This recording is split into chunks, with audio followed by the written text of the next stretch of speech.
দেশের ৫টি অঞ্চলে ঘন্টায় ৪৫ থেকে ৬০ কিলোমিটার বেগে দমকা বা জোড়ো হাওয়া বয়ে যেতে পারে বলে জানিয়েছে আবহাওয়া অধিদপ্তর। একই সঙ্গে এসব এলাকায় বৃষ্টি অথবা বজ্রসহ বৃষ্টির সম্ভাবনা রয়েছে। আজ সোমবার দুপুর ১টা পর্যন্ত দেশের অভ্যন্তরীণ নদীবন্দরগুলোর জন্য দেওয়া এক সতর্কবার্তা এ তথ্য জানানো হয়।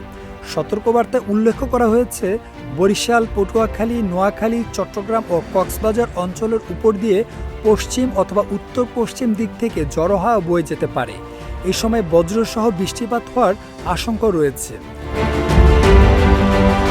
এই পরিস্থিতিতে সংশ্লিষ্ট নদীবন্দরগুলোকে ১ নম্বর সতর্ক সংকেত দেখাতে বলা হয়েছে। এছাড়া বাংলাদেশ আবহাওয়া অধিদপ্তর জানিয়েছে, আজকের মধ্যেই দক্ষিণ পশ্চিম বঙ্গোপসাগর ও এর আশপাশের এলাকায় একটি লঘুচাপ সৃষ্টি হতে পারে। এর প্রভাবে আগামী কয়েকদিন দেশের বিভিন্ন অঞ্চলে ঝড় বৃষ্টির প্রবণতা অব্যাহত থাকতে পারে। আবহাওয়াবিদদের মতে, এ সময় নদীপথে চলাচলকারী নৌযানগুলোকে বিশেষ সতর্কতা অবলম্বন করতে হবে এবং নিয়মিত আবহাওয়ার সর্বশেষ আপডেট অনুসরণ করা জরুরি। মাহদী হাসান, নিউজ ফ্ল্যাশ 71।